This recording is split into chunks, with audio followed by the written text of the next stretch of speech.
ചെത്തിയിലും റോസയിലും ഒക്കെ കുറേ പൂവ് കഴിഞ്ഞു കിട്ടും. അപ്പോൾ അതൊക്കെ ഒന്ന് കട്ട് ചെയ്ത് കളയാൻ വേണ്ടിയിട്ട് ഇറങ്ങിയതാണ്. നമ്മളങ്ങനെ കട്ട് ചെയ്ത് നിർത്തുന്നതുകൊണ്ടാണ് നല്ല രീതിയിൽ മുട്ടൊക്കെ വരുന്നത്. റോസയിലാണെങ്കിലും ഒരു ബ്രാഞ്ചിൽ തന്നെ 4-5 മുട്ടൊക്കെ വരും കേട്ടോ. നന്നായിട്ട് പ്രൂൺ ചെയ്ത് കൊടുക്കുന്നുണ്ട്. അത് പ്രത്യേകിച്ച് വളമോ കാര്യങ്ങളോ ഒന്നും നമ്മൾ ചെടിക്ക് ഇടാറില്ല കേട്ടോ. വല്ലപ്പോഴും എങ്ങാനും ചാണകപ്പൊടി ഇട്ട് കൊടുത്തെങ്കിൽ മാത്രം. നമ്മൾ ചെടിയൊക്കെ വെക്കുന്ന കൂടെ തന്നെ സൈഡായിട്ട് കുഞ്ഞി പച്ചക്കറിയുടെ എന്തെങ്കിലുമൊക്കെ നമ്മളങ്ങനെ വെക്കുന്നുണ്ട്. ഇപ്പോൾ കുറച്ച് പയർ നട്ടിട്ടുണ്ട്, മുളകും അതുപോലെ തന്നെ മുളകരി ഇട്ടിട്ടുണ്ട്. മുളകിൻ്റെ ഇതുവരെ കിളിർത്തിട്ടില്ല കേട്ടോ. പയർ കുറ്റിപ്പയറാണ്, അതൊക്കെ കിളിർത്ത് വന്നിട്ടുണ്ട്. നമ്മുടെ ഗാർഡൻ്റെ ഒരു സൈഡിലായിട്ടാണ് നമുക്ക് നടുക്ക് ഭാഗത്തൊന്നുമില്ല, ഒരു സൈഡിലായിട്ടാണ് നമ്മൾ കാനവാഴയൊക്കെ വെച്ചിരിക്കുന്നത്. ഒരു ചുവട് വെച്ചതേ ഉള്ളൂ, ഇപ്പോൾ ഏകദേശം അവിടെ നിറയാറായിട്ടോ. ഒരുപാട് തൈകളുണ്ട്, നല്ല ഭംഗിയാണ്, നല്ല റെഡ് കളറിൽ നല്ല ഭംഗിയാണ്. ഇതിൻ്റെ തന്നെ ഒരു മഞ്ഞയുണ്ടായിരുന്നു എൻ്റെ കയ്യിൽ, അത് 2-3 പ്രാവശ്യമൊക്കെ പൂവ് വന്നു. ഇതിന് മുമ്പത്തെ വീഡിയോസൊക്കെ കണ്ടവർക്ക് അറിയായിരിക്കും. മഞ്ഞപ്പൂവിൻ്റെ ഉണ്ടായിരുന്നു. ഇത് ഈ ഒരു ഭാഗത്താണ്, ഈ റോസയുടെ ഒക്കെ കൂടെ ഇവിടെയായിരുന്നു. പക്ഷെ അത് പാടെ അങ്ങ് പോയി കേട്ടോ. അതിൻ്റെ പിന്നെ ഒരു തൈ പോലും വന്നിട്ടില്ല. ഈ റെഡിൻ്റെ മാത്രമേ ഉള്ളൂ ഇപ്പോൾ കയ്യിൽ. മിക്കപ്പോഴും പൂവ് കാണും കേട്ടോ. ഓരോ ചെടിയും പല പല ടൈമിൽ കിളിർക്കുന്നതുകൊണ്ട് തന്നെ ഒരു ചെടിയിൽ പൂ കഴിയുമ്പം ഏകദേശം അപ്പം അടുത്തതിൽ ആയിട്ടുണ്ടായിരിക്കും. പ്രത്യേകിച്ച് നമ്മൾ ഈ ചെടീനെ ശ്രദ്ധിക്കുക അങ്ങനെയൊന്നും വേണ്ട കേട്ടോ. ഇടയ്ക്കൊക്കെ കുറച്ച് വെള്ളമൊക്കെ ഒഴിച്ച് കൊടുക്കുക. പിന്നെ ഉണ്ടാകുന്ന പൂവാണെങ്കിൽ നല്ല വലിപ്പമായിരിക്കുമേ, നല്ല വലിപ്പവും ഒരു റെഡും ഒരു ഓറഞ്ചും ആ ഒരു ഷെയ്ഡ് പോലെ നമുക്ക് തോന്നും, നല്ല ഭംഗിയായിട്ട്.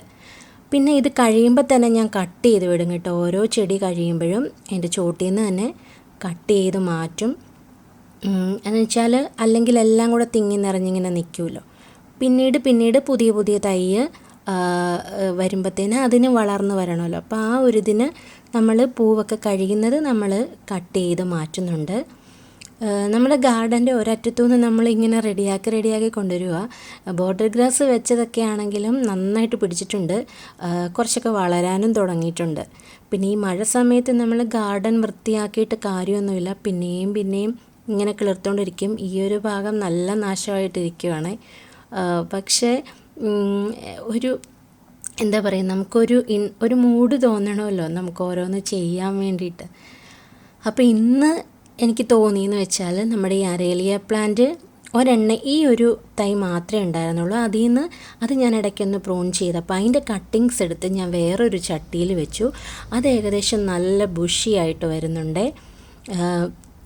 അപ്പോൾ ഇതിനെ ചെടിയൊക്കെ ഇഷ്ടപ്പെടുന്നവർക്ക് ഏറ്റവും സങ്കടമുള്ള കാര്യമായിരിക്കും ഇതിങ്ങനെ വളർന്നു വരുമ്പോൾ ഇതിനെ കട്ട് ചെയ്ത് വിടുന്നത്. പക്ഷെ കട്ട് ചെയ്താൽ മാത്രമേ ഉള്ളൂ നല്ലതായിട്ട് പിന്നെ ഏറെ ബ്രാഞ്ചസ് ഒക്കെ വരുമോ. ചെടി നല്ല ബുഷിയാകണമെങ്കിൽ ഇത് കട്ട് ചെയ്ത് വിടണം. അപ്പോൾ ഞാൻ ഈ 2 ചട്ടിയിൽ നിന്നും കുറച്ച് കട്ടിങ്സ് എടുത്തിട്ട് വേറെ ഒരു 2 ചട്ടിയിലാക്കി വെച്ചിട്ടുണ്ട്. അപ്പോൾ ഇതിങ്ങനെ തിങ്ങി നിറഞ്ഞു വരുമ്പോഴത്തേനല്ല നല്ല ഭംഗി, അല്ലെങ്കിൽ ഇങ്ങനെ കോല് പോലെ പൊങ്ങിപ്പോകും, അതപ്പം ഒരു ഭംഗി കാണത്തില്ല. അപ്പോൾ അതുകൊണ്ട് തന്നെ ഇടയ്ക്കൊന്ന് കട്ട് ചെയ്ത് കൊടുക്കുന്നതൊക്കെ നല്ലതാണ്. വേറെ 2 ചട്ടിയിലേക്ക് ഞാൻ ആ കട്ട് ചെയ്തതിനെയൊക്കെ മാറ്റിയിട്ടുണ്ട് കേട്ടോ. അപ്പം ഇതാണ് നമ്മളുടെ ഇന്നത്തെ വീഡിയോ എന്ന് പറയുന്നത്. വീഡിയോ ഇഷ്ടമായിട്ടുണ്ടെങ്കിൽ ഒരു ലൈക്ക് ചെയ്യണം. അതുപോലെ തന്നെ അഭിപ്രായങ്ങളൊക്കെ എന്തെങ്കിലും ഉണ്ടെങ്കിൽ കമൻറ്റും ചെയ്യണേ. മറ്റൊരു നല്ല വീഡിയോയിലൂടെ നമുക്ക് വീണ്ടും കാണാം.